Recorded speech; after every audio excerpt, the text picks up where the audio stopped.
자, 이번 시간에 논의 들을 주제는 효율적 시장 이론이라는 주제고요. 8년 동안 4문제니까 거의 2년에 한 문제 구성하는 영역이 되겠습니다. 그래서 이 효율적 시장 이론하고요. 사실 정보의 가치까지 하면은 8년 동안 6문제가 출제가 되게 됩니다. 정보의 가치는 근데 사실 지금은 공부를 하실 수 없고 투자론 공부를 좀 해놓은 상태에서 봐야 됩니다. 기본적인 내용 몇 개만 체크를 하고 이번 수업에는 간단하게 설명을 넘어갑니다. 그래서 먼저 효율적 시장 이론이라는 주제가 나와 있는데 이런 거 없습니다. 현실에 있다는 얘기가 아니라 이건 이론을 위한 이론이 되게 됩니다. 보는 관점 자체가. 그래서 자, 지금 정보라고 하는 것이 가격에 얼마나 즉각적으로 반영이 되느냐를 가지고 세 가지로 구분을 하게 됩니다. 그래서 우리가 시간이라고 하는 걸 보면 과거가 있고 현재가 있고 미래가 있게 될 텐데 혹시 부동산의 가격에 과거의 정보만 반영되어 있다라고 전제하는 그 시장을 가리켜서 우리는 뭐라고 합니다. 바로 약성 효율적 시장이라고 부르게 됩니다. 자, 부동산의 가격에 과거의 정보와 현재 정보까지 반영되어 있는 시장을 만약에 상정한다면 이것을 준강성 효율적 시장이라고 정의를 하게 됩니다. 한편 부동산의 가격에 과거의 정보, 현재 정보, 그리고 아직 공표되지 않은 미래 정보까지 모두 반영되어 있는 시장이 있다면 그것을 뭐라 부른다? 강성 효율적 시장이라고 부르게 됩니다. 그래서 이게 뭐 실제 있고 없고 이렇게 가시면 절대 안 돼요. 그냥 하다 보니까 이렇게 개념을 정의를 하자 이런 취지지 실질적으로 이런 게 있다 없다 이런 얘기를 하는 것은 아닙니다. 그래서 자, 다시 거꾸로 가볼까요? 부동산의 가격이라고 하는데 과거의 정보, 현재 정보, 그리고 아직 공표되지 않은 미래 정보까지 모두 반영되어 있는 시장, 이게 강성 효율적 시장이고 이건 소위 완전 경쟁 시장과 동일한 의미로 새기게 됩니다. 이게 하나의 축이 될 것이고요. 두 번째, 부동산의 가격에 과거의 정보 그리고 현재의 정보까지 반영되어 있는 시장, 이걸 준강성 효율적 시장, 그리고 현실의 부동산 시장과 동일한 의미로 쓰이게 됩니다. 그리고 세 번째 이슈가요. 자, 약성 효율적 시장이라고 하는 거, 부동산의 가격에 과거의 정보만 반영되어 있는 시장을 가리켜서 바로 약성 효율적 시장이라고 부르게 된다. 이렇게 정의를 해요. 그래서 자, 먼저 강성 효율적 시장, 어떤 부동산의 가격이 과거, 현재, 미래 아주 공표되지 아니한 정보까지 모두 반영되어 있는 시장으로 전제를 했을 때, 자, 여기서는요 새롭게 정보라고 하는 게 있을 수가 없어요. 그래서 투자자는 정보라고 하는 것을 통해서는 초과 이익을 얻을 수 없다라고. 왜 이미 가격에 모든 정보가 다 반영이 되어 있기 때문에 그런 것이다. 이렇게 봐야겠고요. 그 다음에 이제 준강성 효율적 시장이라고 하는 거. 이게 이제 현실의 부동산 시장을 의미하게 됩니다. 그래서 과거의 데이터 그리고 현재 데이터까지 반영되어 있는 시장. 그래서 정리하기를 이제 부동산 시장, 현실의 부동산 시장이라고 하는 준강성 효율적 시장에서는 기본적 분석이라는 것을 통해서는 초과 이득을 얻을 수 없다. 그럼 이제 기본적 분석이 뭐냐? 정의하기를 과거의 데이터와 현재 데이터를 분석하는 것을 뭐라고 한다? 바로 기본적 분석. 그 약속이에요, 약속. 그래서 이미 부동산의 가격이라고 하는데 과거의 정보와 현재의 정보가 반영되어 있기 때문에 자, 기본적 분석이라는 개념 자체가 과거의 데이터와 현재의 데이터를 분석하는 걸 의미하기 때문에 기본적 분석을 통해서는 초과 이득을 얻을 수가 없다라고 하는 거. 자, 약성 효율적 시장이요. 자, 이렇게 되어 있습니다. 부동산의 가격이라고 하는데 과거의 데이터만 반영되어 있는 시장을 약성 효율적 시장이라고 정의를 할 테고요. 소위 이제 기술적 분석을 통해서는 초과 이득을 얻을 수 없다라고 이렇게 되어 있습니다. 그래서 기술적 분석은 혹시 홈 트레이딩을 하시는 분들은 기억을 하실 텐데 차트 분석이라고 부르죠. 그래서 과거의 주가 흐름을 기준으로 해서 앞으로 주가가 어떻게 변동될 것이다라고 추론해내는 거, 이걸 우리가 기술적 분석이라고 부릅니다. 즉 과거의 데이터에 대한 분석을 가리켜서 뭐라고 한다? 기술적 분석이라고 정의를 합니다. 당연히 이미 자, 약성 효율적 시장 하에서는 과거의 데이터가 부동산의 가격이 반영이 되어 있기 때문에 과거의 데이터에 대한 분석인 기술적 분석을 통해서는 초과 이득을 얻을 수가 없다. 이렇게 정리합니다. 이걸로 끝나요. 그래서 너무너무 간단한 얘기를 가지고 이 간단 유치찬란한 내용을 가지고 지금 8년 동안 4문제나 구성이 됐습니다. 조금 더 확장을 해보게 되면 좀 오래전 지문인데요. 자, 지금요, 이 강성 효율적 시장이라고 하는 것을 달리 표현하면 할당 효율적 시장이라는 용어를 씁니다. 그래서 이게 앞에서 부동산 시장이라고 하는 것은 자원의 배분, 할당이 이루어진다. 이렇게 논의가 됐던 것이고요. 그래서 강성 효율적 시장이라는 것은 완전 경쟁 시장이고, 완전 경쟁 시장은 자원의 배분, 자원의 할당이 아주 효율적으로 이루어진다라고 해석을 합니다. 그래서 지금 보면 완전 경쟁 시장은 그냥 할당 효율적 시장이다. 바로 그냥 똑같은 말이라는 얘기예요. 그래서 완전한 정보가 제공되면 다 필요 없고, 그냥 완전 경쟁 시장 이퀄 뭐가 된다? 할당 효율적 시장. 그럼 결론 가야 되죠. 우리가 현실의 부동산 시장인 준강성 효율적 시장은 할당 효율적 시장이다, 아니다? 아니다라는 것이 전제가 돼야 되죠. 모든 정보가 반영되어 있지 않기 때문에, 가격에 모든 정보가 반영되는 것은 아니기 때문에 할당 효율적 시장은 아니다. 이런 전제 하에서 근데 이제 시험 문제 이슈가 되는 명제, 바로 이 준강성 효율적 시장에서 혹시 정보를 통해서 발생한 이익하고요, 정보를 취득하기 위해서 든 비용이 동일하다라고 전제하면 준강성 효율적 시장도 다 할당 효율적 시장이 될 수가 있다. 이렇게 정의를 하게 됩니다. 그래서 이건 무슨 얘기냐면 이런 얘기죠. 준강성 효율적 시장은 부동산 가격의 과거의 정보와 현재 정보만 반영이 되어 있다. 그런데 미래 정보, 아직 공표되지 않는 정보를 돈을 주고 샀습니다. 공무원한테 돈 써서 정보를 1,000만 원 주고 샀어. 그 1,000만 원을 가지고 투자를 했는데, 부동산에 투자가 이루어졌는데 딱 발생한 이익이 1,000만 원에 불과하다. 그러면 이것은 마치 완전 경쟁 시장 또는 이제 할당 효율적 시장과 동일한 모습을 보여주기 때문에 준강성 효율적 시장이라고 하는 것에서도 다 할당 효율적일 수 있다라는 명제가 만들어지게 됩니다. 그래서 그냥 주어 수로 끊어가시는데, 지금 나머지 다 물어봤어요. 그리고 아주 오래전에, 지금 이 문제에서 최근 8년 동안 구성되지 않았고 9년 전인가 답을 뽑았던 것이 불완전 경쟁 시장이라고 하는 것도 다 할당 효율적일 수 있다라고 하는 거, 요걸 갖고 출제 이슈를 삼았습니다. 그래서 이게 그냥 효율적 시장 이론이라는 개념에서 내용 되게 간단해요. 근데 이게 무슨 의미인가 이렇게 새기시면 꼬이고요. 이건 이제 이론상 이렇게 개념을 분류를 한다라고 하는 거. 이렇게 접근하게 되면 이건 모델의 한 유형에 불과하기 때문에 이게 현실과는 굳이 대입할 이유도 없고 대입해서도 안 됩니다. 그래서 지문 가지고 한번 가서 볼까요? 여러분 교재 57페이지 가서 보게 되면 이렇게 되어 있습니다.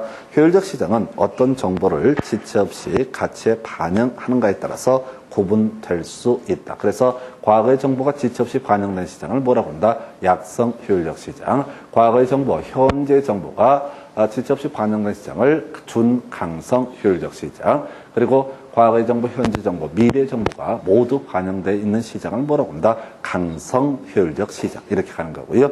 2번 지문은요. 강성 효율적 시장은 공표된 정보는 물론이고 아직 공표되지 아니한 정보까지도 시장 가치에 반영되어 있는 시장을 말하고요.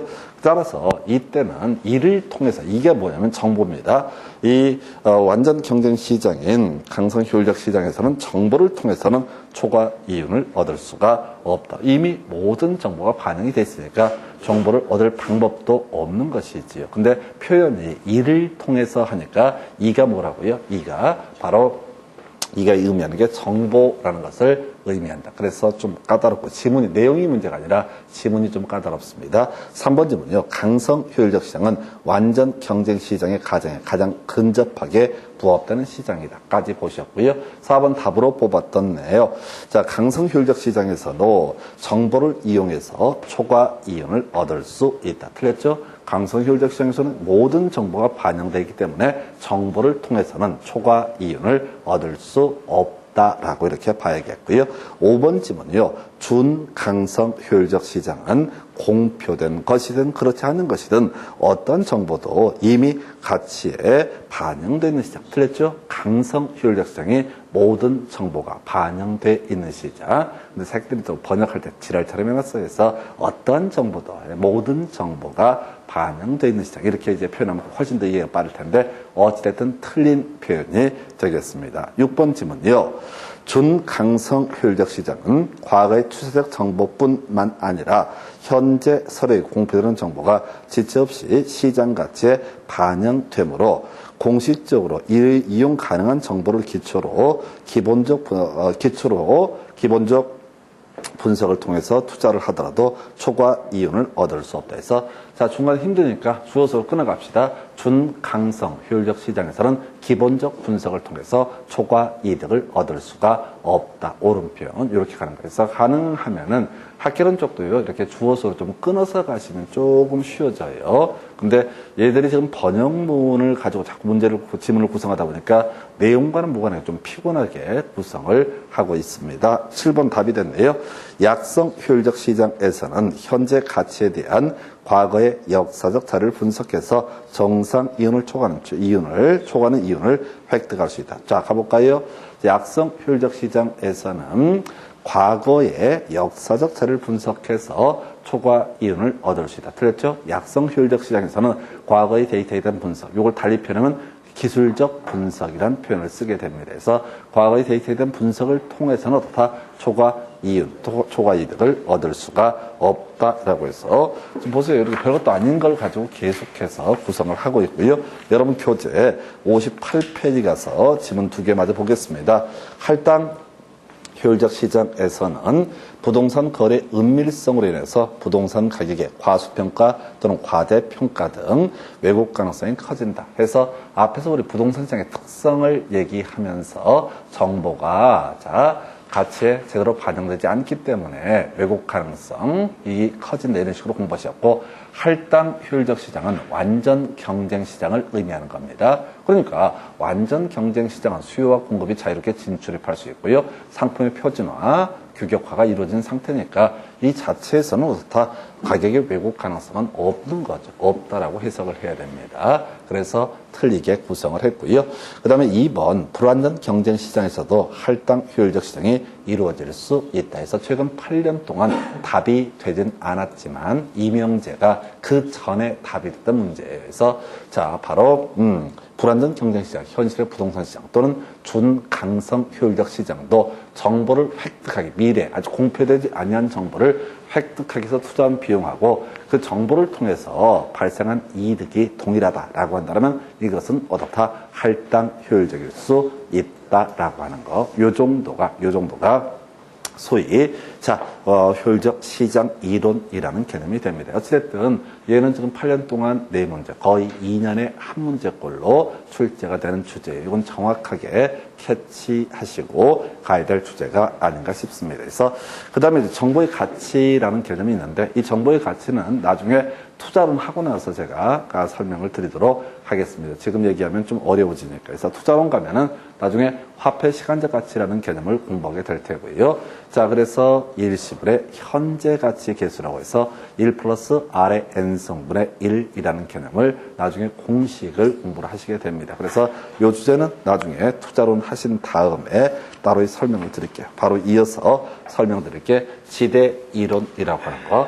자, 이 지대 이론 얘기는요, 거의 이제 매년 한 문제가 구성이 되고 30회 때는 상당히 까다롭게 출제가 됐습니다. 지대 이론, 도시 공간 구조로 묶으면 최대 2문제까지 나오는 파트가 지대 이론, 도시 공간 구조. 그래서 아까 제가 그런 말씀을 드렸었죠. 이게 영어, 외국인 이름, 학자 이름이 나오다 보니까 조금 힘들게 느껴집니다. 그래서 사람마다 편차가 되게 큰데요. 외국 학자 이름 이걸 외우지 못하는 분들이 많더라고요. 헷갈려가지고. 그래서 일단은 이 파트를 갈 때는 지금 지대 이론이라고 하는 것을 보게 되면 학자 이름, 그 다음에 키워드 1개 내지 2개만 외워서 끝장을 보셔야 돼. 그래서 지대라는 개념을 이제 설명을 드리게 됩니다. 그래서 자, 농경지 지대가 거의 대부분의 문제를 구성을 하고 있고요. 나중에 알론소의 입찰 지대 이론이라고 해서 도시 지대라는 개념도 있는데 큰 이슈는 되지 않습니다. 그리고 시험 문제에서는 사실 통계적으로 준지대라고 하는 개념을 의외로 많이 구성을 하게 됩니다. 그래서 자, 일단 기본 개념부터 설명을 드려볼까요? 농경지의 지대라고 하는 거. 자, 영국 얘기입니다. 영국에서 자, 왜 이 농지, 토지를 빌려 쓰는 사람의 임차인이 임대인에게 지대를 지불을 해야 되느냐라고 하는 것, 요걸 가지고 자, 리카도라는 학자, 티넨이라는 학자, 그 다음에 막스라는 학자 등이 나름의 왜 임차인이 지대를 지불해야 되는지를 설명을 한 이론이니 소위 바로 농경제 지대 이론이 되겠습니다. 그래서 먼저 리카도라는 학자의 차액지대설이라는 개념이 있게 됩니다. 그래서 리카도는 자, 지금 농경지를 빌려 쓰는 사람, 임차인이 임대인, 토지 소유자에게 지대를 지불해야 되는 이유는 바로 차액이 발생하기 때문이다. 이런 식으로 기본 정의를 삼습니다. 그래서 리카도의 차액지대이론, 자, 차액지대설을 보게 되면 일단 지대 발생 원인이라는 것을 이렇게 정의를 합니다.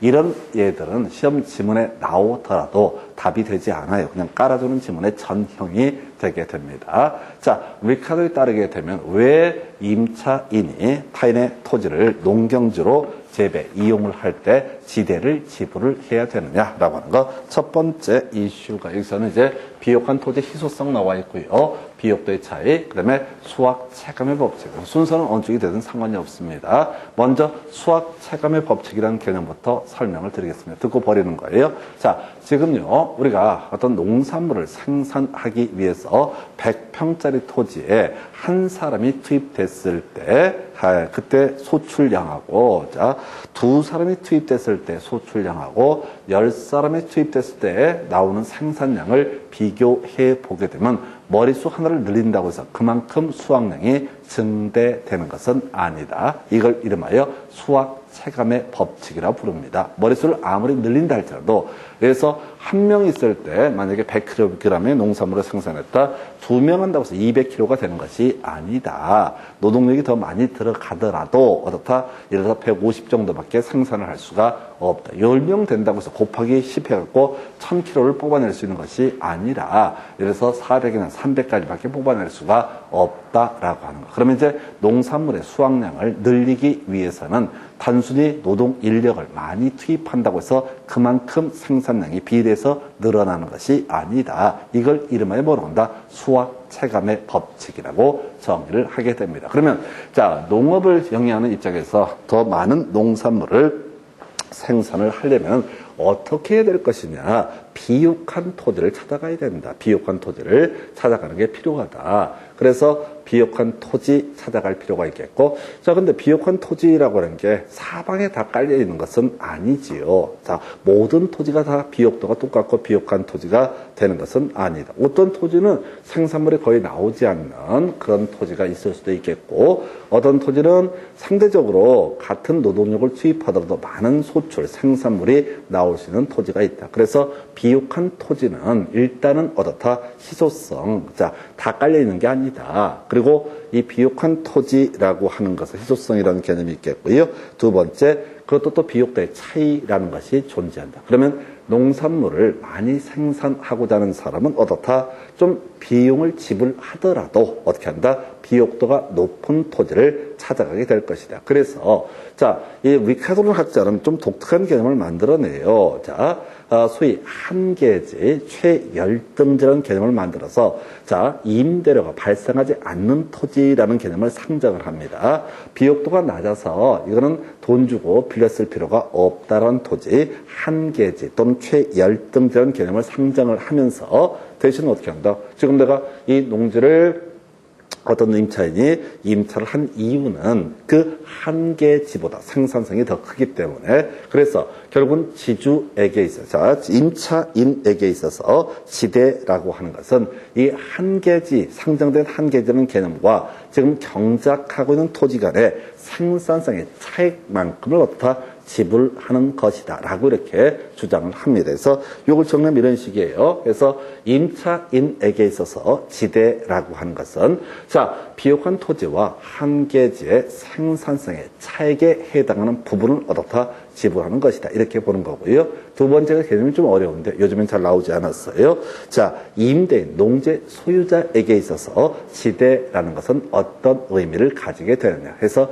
불로소득, 또는 이걸 좀 우아하게 얘기하면은 경제적 잉여라는 표현을 쓰게 됩니다. 그래서 이건 어떤 얘기를 하냐면, 자, 런던에서요, 산업혁명이라고 하는 것이 발발하게 됩니다. 그래서 대규모 생산이 일어나게 돼요. 그래서 런던에서 산업혁명이 발달함에 따라서 어떤 모습이 보여지게 되냐면, 사람들이 먹고 살만해집니다. 그러니까 아이를 더 많이 낳게 될 것이고, 아이를 많이 낳게 되면 런던 이런 도시를 기준으로 봤을 때 더 많은 농산물이 필요하게 됩니다. 그래서 산업혁명 이전에는 런던 중심부를 기준으로 해서 한 10km 이내에 있는 농지만 경작을 하더라도 런던 시민을 다 먹여 살릴 수가 있었는데, 산업혁명에 따라서 생활이 윤택해지고 사람들이 아이를 더 많이 낳게 되고 등등등, 그러다 보니까 어떻다? 이제 더 많은 농산물이 필요하고, 더 많은 농산물을 생산해내기 위해서는 어떻게 해야 된다고요? 더 많은 경작지가 필요해지게 됩니다. 그래서 전에는 10km 이내에 있는 농지만 경작해도 런던 시민을 다 먹여 살릴 수가 있었는데, 이제 인구의 증가에 따라서 어떻게 한 15km 이내에 있는 농지를 추가적으로 경작을 해야지 런던 시민을 먹여 살릴 수가 있다. 그럼 10km와 15km 사이에 있는 토지 소유자 입장에서 생각을 하게 되면 이런 논리 구조야. 자, 10km, 15km 사이에 있는 농지 소유자, 이 사람의 입장에서는 과거에 산업혁명 발발 전에는 인구수가 작았기 때문에 누가 자기 땅을 자 빌려 쓰면서 임대를 지불하겠다 이런 얘기를 한 적이 없다는 얘기죠. 근데 산업구조가 개편이 되고 인구가 증가됨에 따라서 갑자기 누군가 와서 당신의 농지를 경작을 하겠습니다. 임대를 얼마를 드리겠습니다. 라고 하는 얘기를 하게 되더라. 그래서 결과적으로 자, 지주에게 있어서 지대라고 하는 것은 그냥 땅 상속 받아갖고 아무 쓸모가 없는 땅이었는데 사회의 어떤 변화, 사회 구조의 변화에 따라서 얻게 되는 불로소득 혹은 경제적 잉여에 해당된다 해서, 자, 그러면 이렇게 하는 거죠. 리카도라는 학자에 따르게 되면 비옥한 토지의 희소성 때문에 자, 임차인의 입장에서는 자, 비옥한 토지를 이용하기 위해서 지주에게 한계지와 자기가 경작하는 토지의 생산성의 차익을 지대로 지불하게 되는 것이고,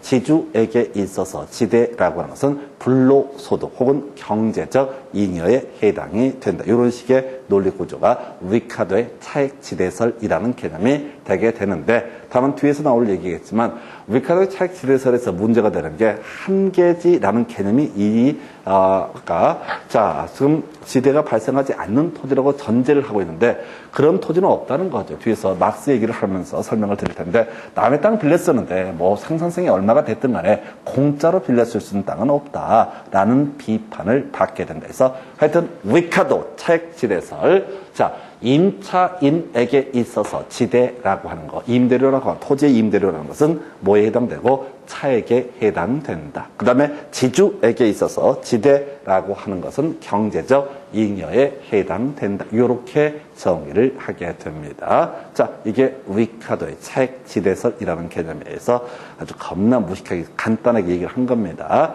이거만 달달달 외우시면 돼. 이해가 되고 안 되고는 알아서 하실 얘기예요. 뭐냐면은 리카도의 차액지대설이 뭐냐, 이런 것들은 경제학 서적을 보면은 거의 몇십 페이지를 아주 초야매로 시험에 나오는 키워드들을 설명을 드리는 게 이게 전부입니다. 그래서 하여튼 이렇게만 하시면 돼. 그래서 일단 리카도의 차익지대설, 다시 외울게. 리카도의 차익지대설, 학자 이름, 학설 이름, 키워드 2개, 차익과 경제적 잉여라고 하는 거, 차익과 경제적 잉여, 이게 리카도의 차익지대설이라는 학설이 되게 됩니다. 그래서 얘가 이제 제일 나이 많은 애야. 제일 나이 많아서 경제학자 중에서 먼저 선빵을 치는 거야. 어떻게, 너 왜 지대가 발생하는지 알아? 내가 가르쳐줄게. 이렇게 먼저 선빵을 쳐버린 거야. 아, 이게 짜증나. 아무것도 없는 데서 뭔가 얘기를 하면은 내가 오해가 되는데, 리카도가 하여튼 제일 먼저 얘기를 해버린 거야. 그럼 이제 그 후배인 튀넨이라는 녀석이 보니까, 아, 이게 자기도 학교 다니는 것 명식이 대학 교수인데 뭔가 얘기를 해야 되겠는데 얘가 먼저 선빵을 쳐버렸네. 아, 짜증나는 거야. 가끔 보다 보면 그런 거 있어요. 기가 막힌 표현이 있어. 기가 막힌 어구가 있어. 문구가 있어. 그래서 아, 이거 괜찮다라고 하는데, 아, 이게 이제 아쉬운 게 예수님이나 뭐 부처님이나 또는 공자님 뭐 이런 얘들이 먼저 선빵을 쳐버린 거야. 그럼 내가 기가 막힌 아이디어가 떠올랐던 건 사실은 그들이 했던 얘기를 어떻게 주워 듣다 보니까 다시 내 기억이 났을 뿐입니다. 그래서 하여튼 그렇다 치고 자 튀네 요거 외울 때 위치 튀네 이렇게 기억하시는 거예요. 위치 튀네 위치 튀네 위치가 겁나 튀게 생겼네. 뾰족 튀어나왔다 이런 얘기야. 위치 튀네. 먹고 살기 힘들어요. 이렇게 말을 만들어야 된다는 게. 어렵대 이게. 튀는의 위치 지대설. 이게 어렵다니까. 시험 봐야 되니까 어떻게 해야 돼. 위치 튀네. 위치 튀네. 위치가 튀네. 어디 뭐 계단에 올라 서 있나? 담장에 서 있나 해서 위치 튀네. 해서 튀는 이런 학자는 소위 고립국 이론이라는 논문에서 위치도 지대 한 발생 요인이 되게 된다라고 이렇게 주장을 하게 됩니다. 끝났어요, 그냥. 자, 튀는의 위치 지대설에 따르게 되면은 자, 지대 발생 원인에 선빵을 친 누구야? 리카더의 차익 지대설에 따라서 그래 한계지와 경제학지간의 생산성의 차익이 지대 맞아. 네가 먼저 선빵 쳤는데 나도 공감해. 근데 말이야 경제학 비옥도가 동일하다라고 할지라도 보니까 자기가 조사해 보니까 지대가 달라지는 경우가 있더라. 똑같은 소출 100kg를 생산할 수 있는 토지인데 어떤 토지는 예를 들어 지대가 100만 원이고 어떤 토지는 150이더라. 그걸 자 그림을 그려서 보니까 이런 식이야. 도심지가 있게 되면은 도심지에서 가까울수록 어떻다? 같은 생산량을 같은 농산물의 생산량이 나온다라고 할지라도 어떻다? 지대가 높게 되고 자 뒤에 도심에서 멀리 떨어질수록 어떻다? 상대적으로 지대가 낮게 책정이 되더라. 그러니까 지대라고 하는 거는 분명히 비옥도에 따라서 지대가 결정되는 게 일반적인 모습이겠지만은 바로 자 소비지, 도심지가 소비지가 되는 거죠. 도심지와 생산지 간의 운송비의 절약분 이게 바로 뭐가 된다? 지대가 된다. 그래서 위치도 지대 발생 원인이 되게 된다라고 이렇게 주장을 하게 됩니다. 그래서 이 튀넨의 고립국 이론, 소위 이제 위치 지대설이라고 하는 개념은 나중에 알론소라는 학자의 입찰 지대설과 같은 맥락으로 연결이 되게 됩니다. 해서 그때 가서 한번 지적하겠고요. 너무 간단해요, 내용이. 튀넨의 위치 지대서 위치도 지대 발생 원인이다. 찌질하네 되겠습니다. 자, 드디어 이제 천재적인 경제학자 막스가 등장을 하게 됩니다. 이 막스는 소위 공산주의를 주장했던 그 학자, 털 겁나 많은 아저씨 있어요. 그 아저씨가 막스가 되게 되는데, 막스는 지대 발생 원인에 대해서 한 칼로 정리를 합니다.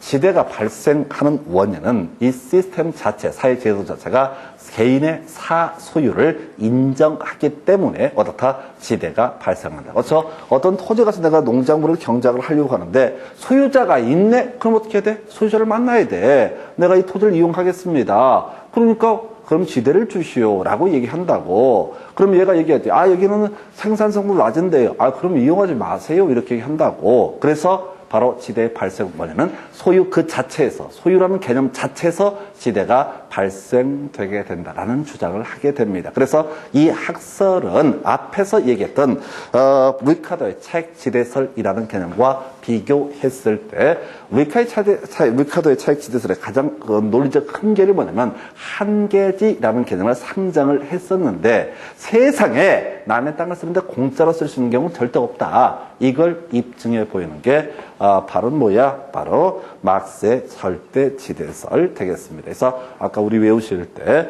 리카더의 차익 지대설은 따로 제가 말을 안 만들었어. 말을 안 만든 이유는 제일 처음에 계속 얘기를 하니까 이건 저절로 외워져. 아무리 못해도 리카더의 차익 지대설은 다 외워. 그리고 나서 헷갈리기 시작하는 게 위치 튀넨의 위치 지대설. 그다음 맞절 아니고 막절, 막스의 절대 지대설이라고 하는 거. 바로 소유 그 자체에서 다 지대가 발생한다. 위치 튀넨 막절.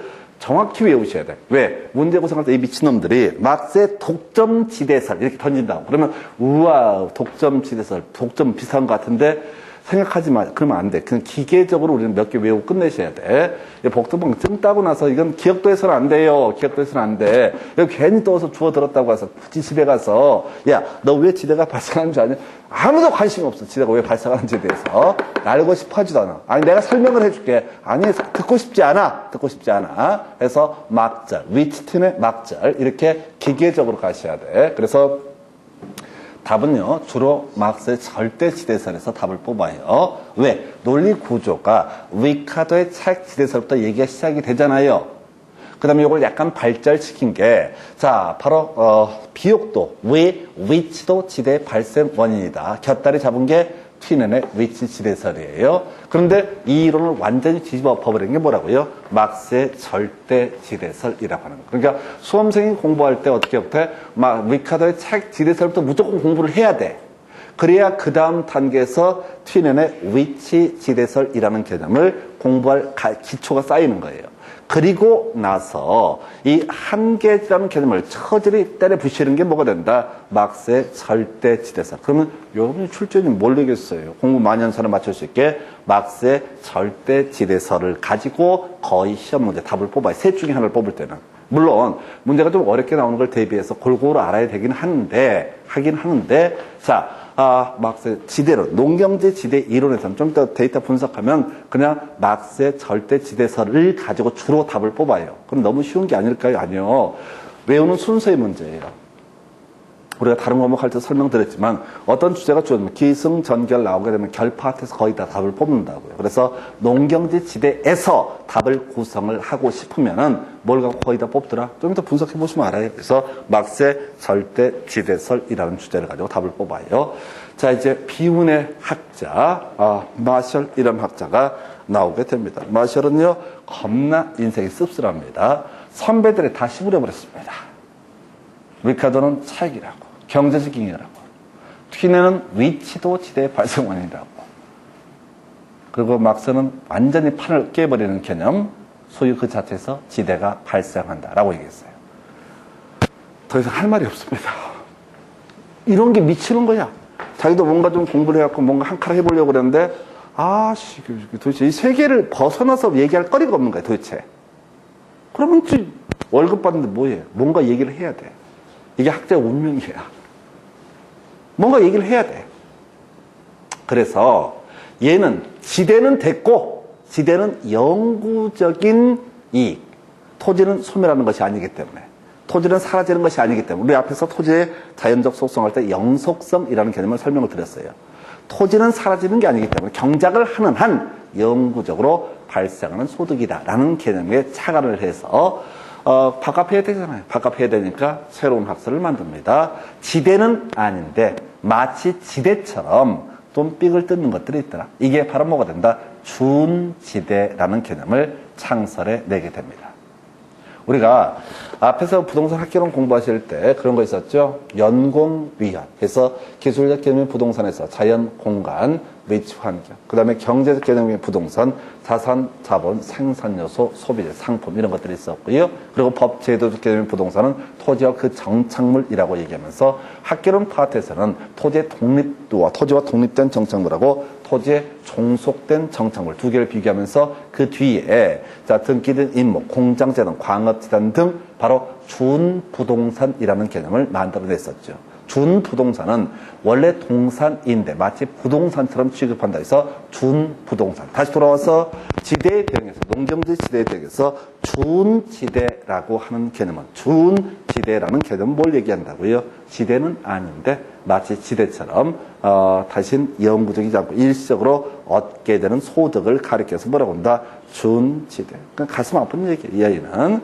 자, 좀 빨리 태어났으면 리카도처럼 차익지대설이라든가 좀만 빨리 태어났으면 하다못해 튀는의 위치지대설, 하다못해 막스의 절대지대설 이런 거 폼나는 거 하고 싶었는데 이것들이 선빵을 다 쳐버리니까 더 이상 할 말이 없었죠? 그러면 그래도 뭐라고 얘기해야 되니까 나는 새로운 걸 만들 거야. 준지대라고 하는 거. 그래서 지대는 영구적인 소득이 되게 됩니다. 그러면 준지대는 영구적인 게 아니기 때문에 결과적으로 그 소득이라는 건 어떻다? 일시적 소득이라고 하는 거. 예, 끝났습니다. 이걸 묶어서 마, 준, 일 이렇게 외우시면 돼. 마셜, 준지대, 그리고 일시적 소득. 끝났어요. 마준일 해서 다시 갑시다. 자, 일단 답부터 외우고 들어가셔야 돼. 답부터 외우고 들어가셔야 돼. 리카도의 차액지대설이라고 하는 거, 경제학적과 한계제 생산성의 차익 혹은 경제적 잉여라는 개념으로 해석을 하게 됩니다. 위치 튀네라고 해서 튀넨이라는 사람은 토지의 위치라고 하는 것도 지대 발생 요인. 그래서 도심지에 가까울수록 같은 비옥도라도 지대가 높게 된다. 그래서 시장까지 자 농산물의 수송비, 운송비, 절약분이 바로 지대의 한 구성 요소다. 그리고 판을 엎어버린 천재적과 경제학자 막스는 절대 지대설을 주장을 하면서 소위 그 자체에서 지대가 발생한다. 그래서 자 이제 선배들이 다 선빵 쳐버려서 대단히 상심에 빠진 마셜. 얼마나 이제 술 처먹었으면 이름이 마셔겠어. 속상해서 그래. 속상해서 얘들이 다 해버렸다고. 자기도 멋있는 거 하고 싶은데 그래서 이름이 마셔야. 마셜. 영국에서는 술을 많이 처먹으면 우리는 마셔고 거기는 마셜이라고 혀가 꼬인 거야. 한국말이랑 영어랑 틀리잖아요. 영어는 굴리잖아. 마셜. 마음 많이 상한 거예요. 술 많이 먹었어. 그래서 마셜의 준지대론. 그리고 키워드 뭐라고요? 일시적 소득. 이렇게 외우셔야 된다고. 학자 이름, 학설 이름, 키워드 이렇게 외우셔야 돼. 마준일. 물론 이렇게 귀하게 잘하셔갖고 이렇게 야매로 공부해 보신 적은 한 번도 없을 거예요. 뭔가 좀 우아하게 학문에 공부를 하는 거예요. 그런 거 없어요. 복덕방 시험 보실 때는 그냥 야매로 치고 들어가셔야 돼요. 왜? 이럴 시간에 민법, 물권법도 봐야 되고 할 게 너무 많아요. 그래서 마준일이라고 하는 거, 마셜의 준지대론, 일시적 소득. 그래서 제가 이제 그 마셜의 준지대론, 일시적 소득 할 때 주로 예를 드는 게 저 시골에서 봤던 분 중에 제일 팔자 좋아 보였던 분, 포크레인 기사 아저씨. 시골 마을에 포크레인 기사를 한 대 들고 들어와요. 그래서 그 양반은 하여튼 온 동네 뭔 일만 터지면 그 양반을 부릅니다. 예를 들어서 시골에 옛날엔 사람 많아갖고 자 경작지 이렇게 뭐 논밭 갈고 이런 것들이 별 문제가 안 됐어요. 노가다 하면 되는 거니까. 근데 지금 사람 없으니까 웬만한 농장비 갖고 농기구 갖고는 해결이 안 돼. 그래서 워낙 이게 농작물 이렇게 재배한 지 오래가 되거나 등등등 하는 문제가 있으니까 땅을 객토 작업이라고 그러죠. 포크레인 기사 부릅니다. 그러면 이제 일당 30만 원 이렇게 쫙 논밭을 다 한번 엎어줘. 그러면 이제 소출이 많이 늘어나거든요. 뭐 그러다 치고 사람 죽었습니다. 그럼 그분을 불러야 돼요. 무덤 파야 되니까. 시골에서 산에다 무덤 파야 되잖아요. 밭 늘려면 무덤 파야 돼. 그럼 사람이 못 파잖아요, 지금. 옛날에 사람이 많았으니까 온 동네 서로 도와가면서 무덤을 파고 그랬는데 지금 못한다고. 그럼 어떻게 해야 돼? 포크레인 기사를 부릅니다. 그래서 그 면단지에서는 그 양반이 지역 유지 같은 거야. 사람 죽었는데 누가 제일 빨리 알아? 포크레인 기사 아저씨. 그런 게 뭐라고요? 일시적 소득이라고. 그 포크레인은 영구적이지 않죠. 지대, 토지라고 한다면 영구적인 소득이겠지만 기계 등에서 발생하는 소득. 또는 창고를 운영해서 소득을 만약 얻는다라고 하면 그것도 다 창고가 영구 불변의 것이 아니지 않습니까? 일시적 소득. 그래서 이런 개념을 뭐라고 한다? 바로 마셜의 준지대라는 개념. 그래서 이 마셜의 준지대에 따르게 되면 이 지대 결정이라는 것은 수요에 의해서 결정돼요. 표현 어려울 거 빼버리고 수요에 의해서 결정된다. 사람이 많이 죽어. 어제도 죽고 오늘도 죽고 오늘은 3명 죽고. 이러면 어떻게 돼? 무덤을 겁나 많이 파야 돼. 빨리 파려면 어떻게 해야 돼? 비용을 더 많이 지불해야 돼. 사람도 안 죽어. 다 죽어버려가지고. 그럼 어쨌든 한 번 죽었다고 해서 비싼 금액을 부를 수가 없는 거죠. 그래서 준지대는 어떻다? 수요에 의해서 결정이 되게 됩니다. 이게 소위 지대론 또는 준지대론에 관한 부분이에요. 그래서 거의 매년 한 문제가 구성되는 영역이 지대이론이라는 거. 자, 여기다 이제 하나 붙일 것이 바로 도시지대. 알론소의 입찰지대 이론 23회 때는 한번 구성되고 거의 나오잖아요. 제가 아까 설명드릴 때 튀넨의 위치지대설이라는 개념, 튀넨의 위치지대설이라고 하는 거 이렇게 봤었죠? 자, 도심 중심부가 있다라고 했을 때, 자, 도심지에 비역도가 동일한 토지라 할지라도 도심지에 가까울수록 어떻다? 바로 지대가 높아지는 현상. 이게 튀는의 위치 지대설이라는 개념이고요. 알론소의 입찰 지대 이론이라고 하는 것. 입찰은 우리가 이제 경매 생각하시면 돼. 자, 입찰 지대 이론에 따르게 되면은, 자, 요것도 튀는의, 지금 위치 지대설을 현대 도시에 응용을 한 개념이다라고 합니다. 그래서 보십시다. 도심지의 땅이 많을까요? 도시 외곽 지역 땅이 많을까요? 도시 외곽 쪽의 땅이 많겠지, 확률상. 도심지는 하나밖에 없으니까. 외곽으로 갈수록 면적이 더 넓어지잖아요. 그러니까 이제 희소성 얘기예요. 그래서 도심지에 가까운 토지일수록 사람들이 다 줄을 선다. 서로 저요, 내가 그 토지를 이용하겠습니다라고 입찰에 참여를 하게 될 것이다. 그래서 그럼 누구한테 이 토지를 이용하게 할 것이냐? 가장 높은 금액을 제시한 사람, 최대 지불 이용의에 임차인에게 있어서 지대라고 하는 뭐라고요? 최대 지불 용의. 여기까지만 가시는 거예요. 절대 더 이상 파시면 안 돼요. 왜? 더 있다가 시험에 안 나오면 짜증나니까. 자, 일단은 기본 구조를 이렇게 묶어서 한 문제짜리. 다시 갑시다.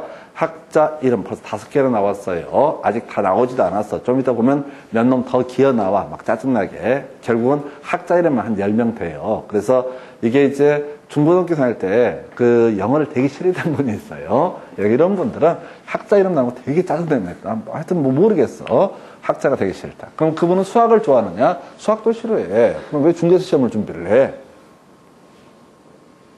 이해가 못하겠어. 이거는 외우시는 거예요. 이게 자꾸 영어라고, 이걸 어떻게 영어라고 생각하냐 별로 이해가 안 되는데, 그냥 한국 사람 이름이라고 생각하고, 이름이 좀 특이하다. 아까 오죽 했으면 술 처먹고 속상해서 얘들이 먼저 선빵 쳐버리니까 이름이 마셜이겠어.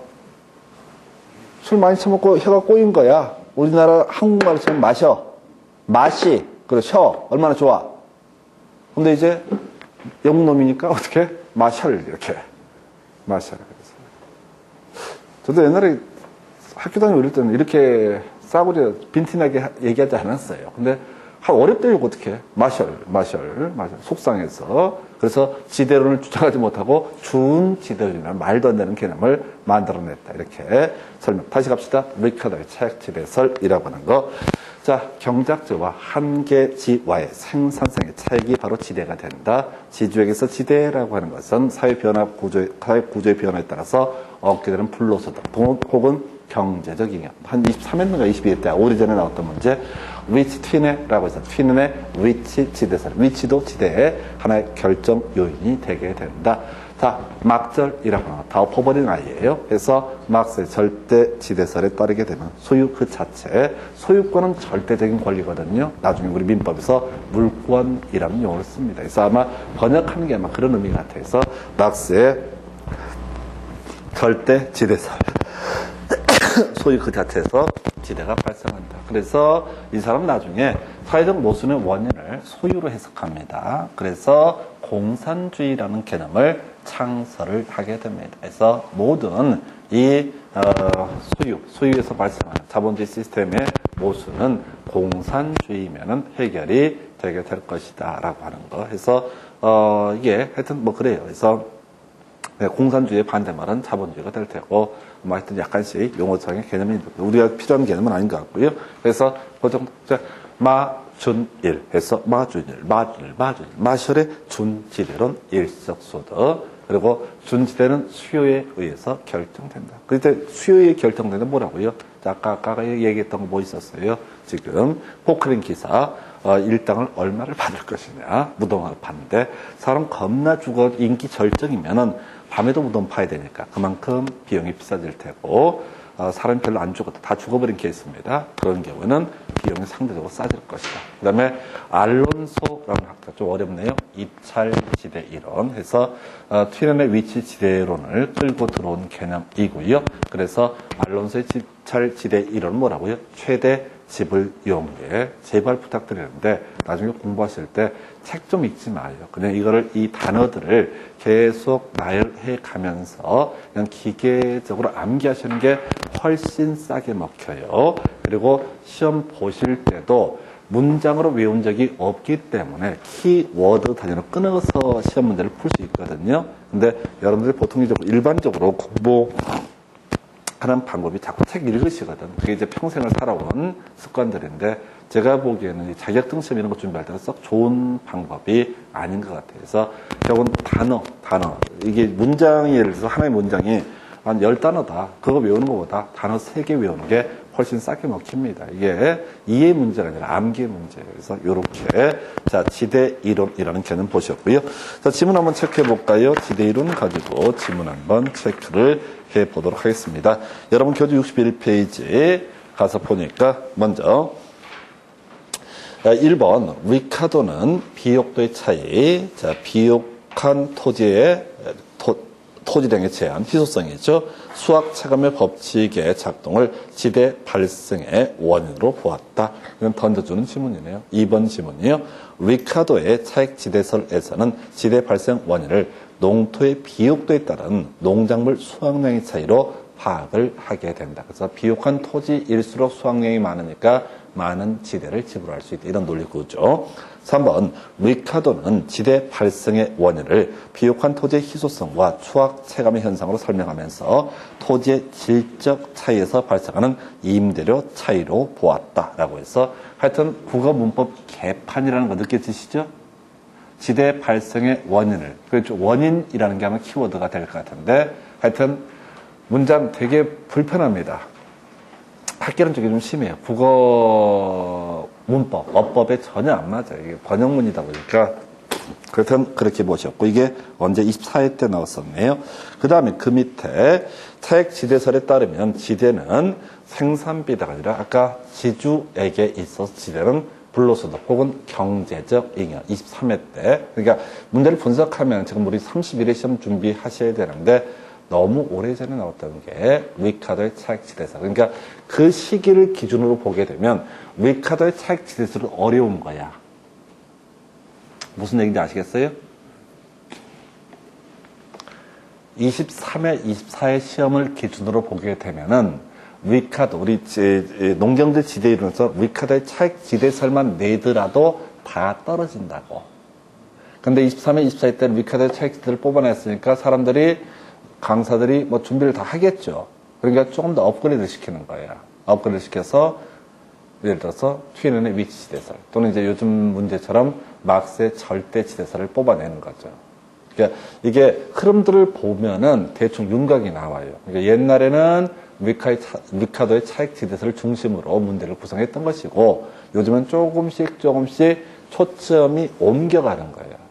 그래서 시험 주문에 나왔다고 해서 중요한 게 아니라요. 그 회차들을 조금 어디 써놨는데 그 흐름을 대충 파악을 하면은 아 요즘에 이제 트렌드가 어딘지 감이 잡힙니다. 가장 그러다 치고 5번 튀내는 한계제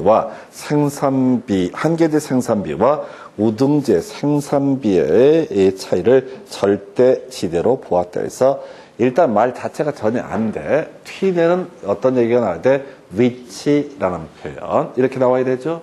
문장 자체가 전혀 구성이 안 된다고요. 무슨 얘기인지 아시겠어요? 학교는 힘든 이유가 이렇게 말도 안 되는 말을 막 붙여버릴 때가 있어요. 그래서 틀렸고요. 그 다음에 지금 5번 또 절대지대 틀렸죠? 절대지대는 뭐가 되죠? 막스의 절대지대설. 주어수로 끊어가도 말이 안 되잖아요. 튀내는 절대지대로 보았다. 말 자체가 되지 않습니다. 그 다음에 6번 차액지대는 토지의 위치를 중요시하고 비옥도는 무관하다. 그래서 이건 말 자체가 안 돼. 자, 비옥도를 베이스로 해서 자 위치도 중요하다라고 했던 것이 바로 튀낸의 위치지대설이라는 개념이 되는 거죠. 그래서 말 자체가 성립하지 않습니다. 7번 마르크스는 도시로부터 거리에 따라서 농작물의 재배 형태가 달라진다는 점에 착안해서 수송도의 차이가 지대 차이를 가져온다고 보았다. 이건 튀낸의 위치지대설에 관한 설명이 되는 거죠. 그죠? 그러니까 이게 학자 이름, 학설 이름, 키워드 딱 정확히 잡아내지 않게 되면은 이게 뒤죽박죽으로 보이게 됩니다. 그렇게 접근을 하셔야겠고요. 8번 다음 페이지 가서 볼까요? 절대 지대설에 따르면 토지 소유 자체가 지대 발생 요인이다. 예, 이렇게 나왔고요. 그럼 9번 절대지대는 토지의 생산성과 무관하게 토지가 개인에 의해서 배타적으로 소유되는 것으로부터 발생한데서 막세 절대지대설 소유 그 자체라고 하는 거예요. 그래서 옳은 표현 답을 구성을 하고 있네요. 보니까 29회 때 답을 뽑았어요. 자, 10번 입찰지대는 토지 소유자의 노력과 희생 없이 사회 전체의 노력에 의해서 창출된 지대에 대해서 아까 입찰지대는 어떤 제한된 토지, 도심지에 가까운 토지를 이용하겠다라고 했을 때 지불하는 것을 의미하고요. 말 자체가 전혀 되지 않습니다. 이건 이제 굳이 해석하면 이건 뭐와 연계된 개념이냐면 막세 절대 지대설과 관련되어 있는 개념인데 몰라도 돼요. 막세 절대 지대설에 따르게 되면 소유라는 제도 자체가 자 언제부터 발생했다. 그거 발생했을 때부터 다 지대라고 하는 것이 문제가 되게 된다. 이런 식의 논리 구조고요. 그 다음에 11번 경제지대는 쌩 까시기 바랍니다. 무시하시라고요. 자, 그 여러분 교재 파레토 지대, 파레토의 경제 지대설 해설 나와 있잖아요. 본문에 있잖아요. 하지 말라고요. 뭔 소리 모르니까. 제가 설명해 드리려고 별의별 연구를 해봤는데 이건 진짜 한 10분 걸려. 그리고 개념 자체가 모르는 게 만수무강에 좋아. 왜? 지금 16년 동안 지문 한 번 파레토의 경제 지대설 우는 이게 나왔다고요. 그럼 기출문제를 잘못 공부하시게 되면 이걸 파기 시작해. 그걸 우리 전문용어로 삽질이라고 얘기를 합니다. 시험 지문 5개 중에서 1개나 2개를 흔들어주는 지문이 있다고.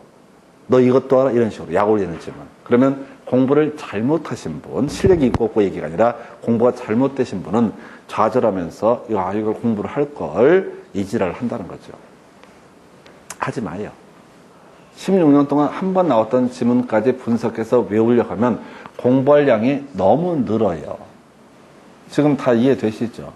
리카르도 차익지대설, 튀넨의 위치 지대설, 위치도 지대의 발생원이에요. 막절, 막세 절대지대설, 소유 그 자체가 지대의 발생원이에요. 마준일, 마절의 준지대는 일시적 소득. 거의 다 외우셨죠?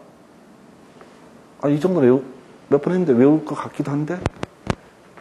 거의 외웠다고 생각이 드실 거예요. 거의 대충 알겠다, 이렇게.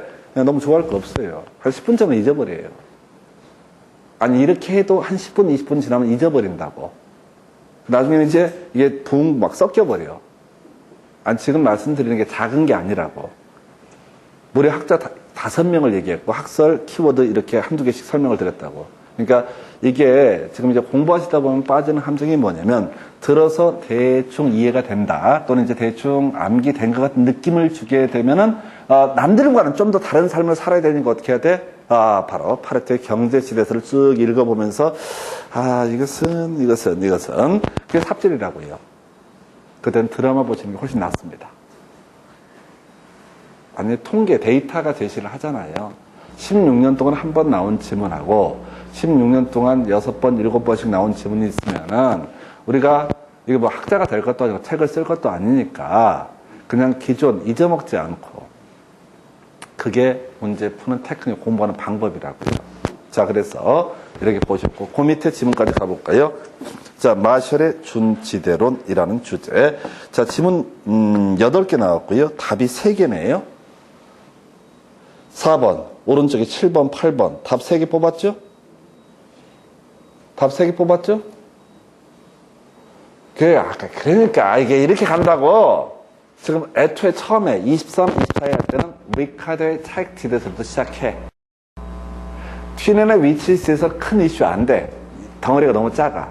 막절은 좀 특이한 거니까 좀 더 빡센 문제도 나오고 지문 형태를 한번 뽑았어. 근데 우리가 공부할 때 뭐부터 공부하겠어요? 지대 다 공부한 다음에 아직도 숨이 깔딱깔딱 붙어있을 때 그때 추가적으로 뭘 공부하겠어요? 준지대라는 개념을 공부한다고. 그러니까 출제위원들이 아예 머리 위에서 보고 있는 거야. 열심히 한 사람 준지대까지 왔고 좀 덜한 사람 막세 절대지대에서 좌절하고 날라리들은 위치 튀넨 거기서 이미 영어가 싫어요. 이지랄 하고 있고 아니 그렇게 하니까 통계 데이터를 제가 분석해 드린 이유가 거기 있다고. 구조상 공부를 많이 한 사람은 점수를 주고 공부를 좀 적게 한 사람은 떨어뜨리겠다. 이런 시험이다 보니까 어떻게 한다고요? 마준일, 마셜, 준지대, 일시적 소득을 가지고 출제 포인트를 삼을 수밖에 없다고. 그러니까 자 미카도의 착지대설 얘는 23, 24회 때만 나왔다고. 요걸 얘는 다 사이드로 뽑아버린다고.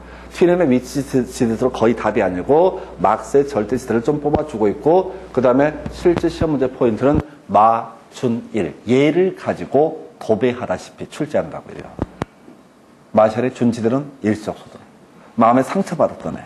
선배들이 다 선빵을 쳐가지고 더 이상 할 말이 없어서 더 이상 지대에 대해서는 얘기를 할 수 없어서 술을 처마시면서 마음의 상처 때문에 준지대라는 개념을 만들어내고 지대는 영구적인 소득인데 비해서 준지대는 일시적 소득이라는 개념을 창설한다. 마준일에 질문 가보겠습니다. 마셜의 준지대론은 한계 생산 이론에 입각한 리카드의 지대론을 재편성한 이론이다. 그래서 뭐 그러거나 말거나 우리는 외울 게 뭐야? 마셜의 준지대론 일시적 소득. 이게 포인트죠? 마셜의 준지대론 일시적 소득이 포인트라고. 마셜 나오면 준지대론 일시적 소득. 이 세 개가 연결이 돼야 된다고. 그러면 뭐라고? 학자 이름을 바꿔치기 하거나 준지대를 아까 경제지대니 뭐니 이렇게 말장난을 하거나 일시적 소득을 뭐라고? 영구적 소득이라고 얘기하거나 세 개를 바꿔치기 한다고. 그럼 그와 전혀 관계없는 이런 쓸데없는 질문들에 눈길 주면 안 돼요. 여러분 답을 맞추는 게 능력이지 마셜하고 리카드하고 어떤 관계인지 은밀한 관계인지 이런 걸 알 필요도 없고 알아서도 안 돼요. 2번 질문. 준지대로는 생산을 해서 사람이 만든 기계, 기구들로부터 얻는 소득이다. 아까 포크레인을 그래서 제가 예를 드는 거예요. 그 다음에 3번 질문. 토지에 대한 계량 공사로 인해서 추가적으로 발생하는 일시적 소득은 준지대. 맞죠? 키워드 2개. 일시적 소득, 준지대. 맞죠? 마준일에 2개가 들어가 있잖아요. 일시적 소득, 준지대. 그래서 아까 창고를 만들고 토지를 객토를 해서 뭐죠? 토지 계량 공사를 하는 거. 또는 아까 포크레인 같은 건설 기계 이런 게 영구적인 게 아니다. 그래서 일시적 소득. 4번 마셜은 일시적으로 토지와 유사한 성격을 가지는 생산 요소에 귀속되는 소득을 준지대로 설명하고 라고 돼 있죠? 이미 다 끝났죠? 이미 다 끝났죠? 마, 준, 일 나왔죠? 그냥 끝난 거야. 뒤에 질문을 볼 텐데 볼 필요도 없어요. 단기적으로 공급량이 일정한 생산 요소에 지급되는 소득으로 보았다라고 해서 공급량은 한정되어 있다. 포크레인 하나밖에 없다. 공자자 지금 이제 창고 하나밖에 없다. 그래서 얻었다. 공급량이 일정한 재화에 대해서 배당되는 소득 이런 식으로 해석합니다. 그래서 뒤에 말이 어려워. 근데 마, 준, 일 들어가 있으면 어떻다고요? 콜 이렇게 끝나는 거예요. 그래서 아까 공급량은 일정하기 때문에 수요에 따라서 다 가격이 결정이 되게 됩니다. 이런 식의 논리 구조인데 뒤에 보려고 하지 말고 마, 준, 일의 세트로 움직이느냐 움직이지 않느냐만 판단하시는 거예요. 그 다음에 5번 고정 생산 요소의 공급량은 단기적으로 변동하지 않으므로 다른 조건이 동일하다면 준지대는 자 수요에 의해서 결정된다라고 했죠. 앞에 쓸데없는 소리야. 준지대는 어떻다? 공급량이 일정하기 때문에 수요에 의해서 수요가 많으면 어떻다? 포크레인 비용이 올라가게 되더라. 이런 식의 논리 구조. 몰라도 돼요. 답 아니니까. 오른쪽 페이지 6번. 준지대는 토지 사용에 있어서 지대 성질에 준하는 까지 좋아. 뒤에 영구적 성격을 가지고 있다. 틀렸죠? 마준일은 뭐야? 일시적 소득. 그럼 틀린 거예요. 그 다음에 준지대는 토지 이외에 고정 생산 요소에 귀속되는 소득으로서 다른 조건이 동일하다면 영구적 어서 약을 팔으시죠. 그래서 작치는 거지. 영구적 틀렸죠? 일시죠. 학원 괜히 오래 다니는 거예요. 그냥 딱 정해서 마준일 공식에 대입하시는 거예요. 그 다음에 8번 마셜은 일시적 조화, 토지의 성격을 가지는 기계, 기구 등의 생산 요소에 대한 대가를 파레토 지대로 정의했다. 이 나쁜 자식들이 제일 뒤에서 바꿔치기 했죠. 마, 준, 일 나와야 되죠. 준 지대라고 정의했죠. 파레토 지대는 뭐예요? 모르지.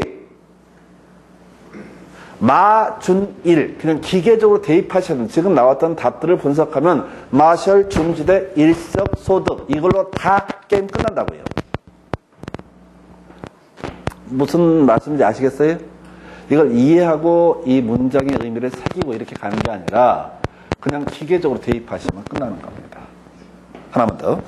자, 이제 그 도시지대 중에서 입찰지대 이론 나와 있죠. 그래서 이용자가 지불할 수 있는 최대 금액, 이걸 밑줄을 그어놨어요. 본문 보니까 입찰지대 경매에 서로 사겠다고 줄 서는 걸 뭐라고 한다? 입찰.